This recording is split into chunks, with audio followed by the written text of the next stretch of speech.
Diseño 1. Esquema de circuito de potencia y mando para gobernar un motor trifásico jaula de ardilla 3 terminales en conexión fija en estrella o triángulo, con giro en un solo sentido, con una estación de mando de paro y marcha, con los siguientes componentes para su diseño. Los elementos de fuerza o potencia son un interruptor magnetotérmico, guardamotor, un contactor tripolar con una bobina 220 voltios 60 Hz y un contacto auxiliar normalmente abierto, y un motor trifásico jaula de ardilla 3 terminales.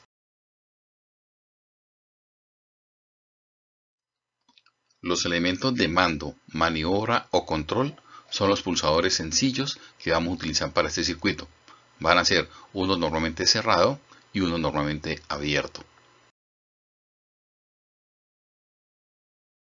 La condición que debe cumplir el diseño es que al pulsar S1, el motor inicie su marcha y la luz piloto se encienda, y al pulsar S0, el motor pare.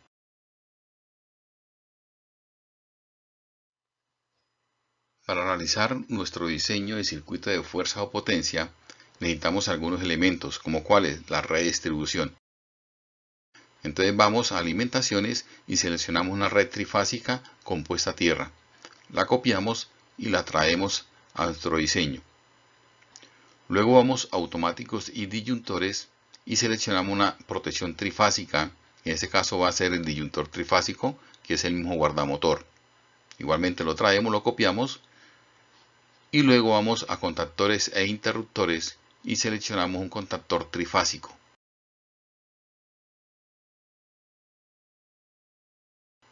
Y por último vamos a motores y seleccionamos un motor trifásico 3 terminales jaula de ardilla compuesta a tierra.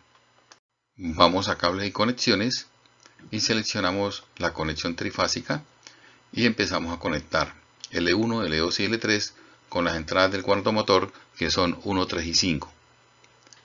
Luego, con el mismo sistema de conexión trifásico, vamos a las salidas del guardamotor 2, 4, 6 y vamos a la entrada del contactor a 1, 3 y 5 y hacemos la conexión. Luego, con la misma conexión trifásica, vamos a la salida del contactor por 2, 4 y 6 y conectamos esta salida del contactor con las entradas del motor U1, B1, W1. Continuamos con cables y conexiones y seleccionamos el cable de protección, que es el verde amarillo, y conectamos la puesta a tierra del motor con la puesta a tierra del sistema. Si realizamos la simulación de potencia de este circuito, tenemos que armar la protección. Armamos la protección y observamos que el motor no enciende o no arranca porque el contactor aún permanece abierto. Tenemos que montar el circuito de mando o circuito de control.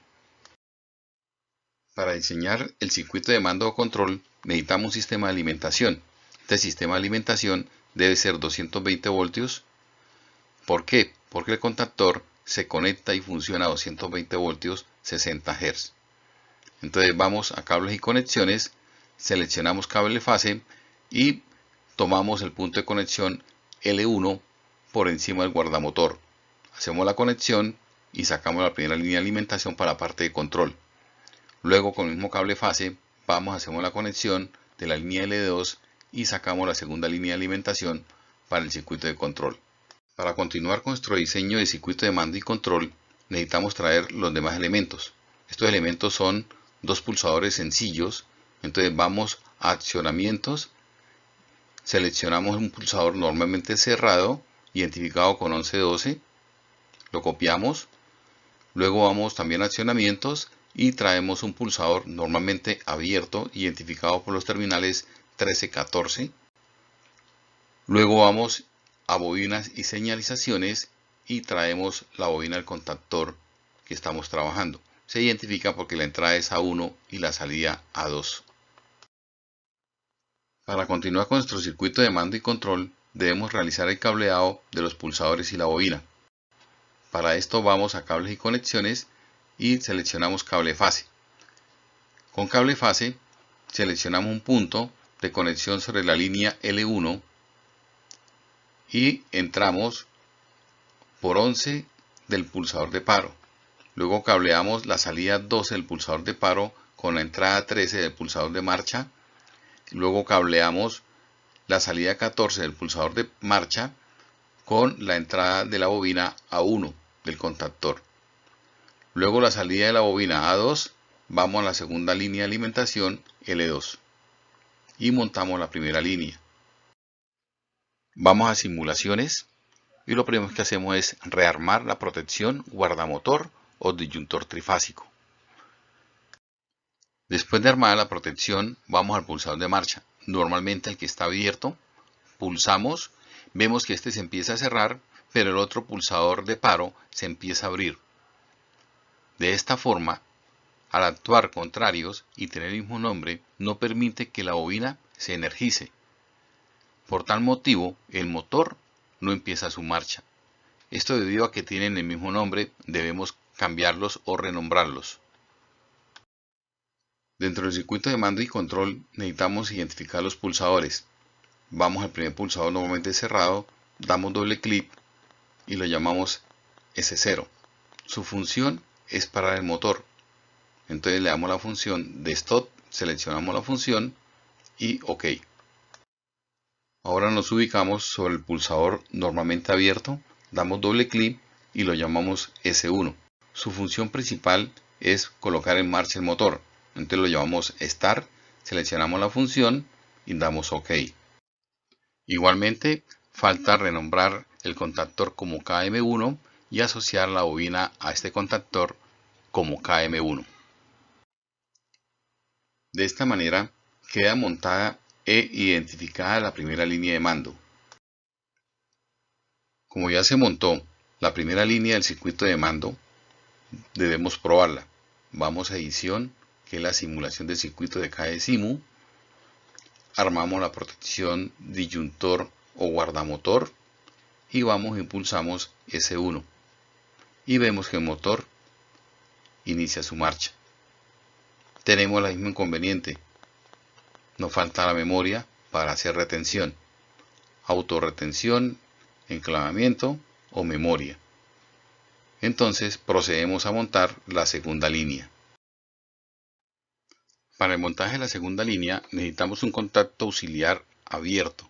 Entonces vamos a accionamiento, seleccionamos el contacto, lo traemos y lo colocamos en paralelo con el pulsador de marcha S1.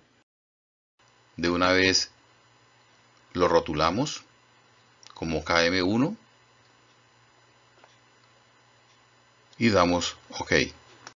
Vamos a cables y conexiones, seleccionamos cable fase y venimos y cableamos el contacto auxiliar que acabamos de traer con el pulsador de marcha en paralelo. Entonces cableamos 13 con 13 y 14 con 14. Después de montar la segunda línea, debemos probar el circuito. Vamos a edición, nuevamente pulsamos S1 y vemos que el motor inicia su marcha. Y luego pulsamos Stop. Aquí ya tenemos nuestros diseños terminados, el circuito de fuerza o potencia y el circuito de mando y control. Cumplimos con el paro y marcha del motor. Vamos a simulación y pulsamos luego S1 para verificar la puesta en marcha del motor. Luego vamos a S0, pulsamos y paramos el motor. Si nos piden una señalización con una luz piloto que nos indique que el motor está en marcha, debemos colocar la luz piloto paralela con la bobina del contactor, es decir, cableamos A1 con X1 y A2 con X2.